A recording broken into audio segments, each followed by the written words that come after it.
cold in the winter, and you would have a different source of protein in the milk, liquid, and calcium, all of which were good for your survival. So that mutation got fixed and got propagated in Northern Europe. Now, we put this slide together in around 2003, and we thought the explanation for this gradient along here was the fact that the farther you are away from Northern Europe, the less likely that gene flow occurred in your population.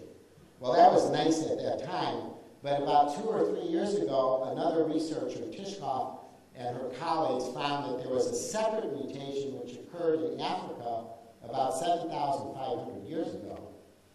And what that mutation did was the exact same thing that the first mutation in Europe did, but it was a different mutation. And what it allowed, again, is for the sub-Saharan tribes that inherited that gene to get the milk, which is also protein, liquid, and more calcium. And again, that was a selective advantage in that hot environment. So this is a lesson here in why we are so interested in the Emirates project.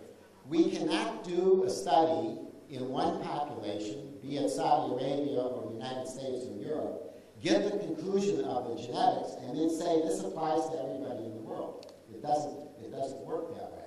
In fact, what we now have to say is we don't really know the genetic basis for hypolactasia in all of these other countries in which there is some low but still present ability to drink milk.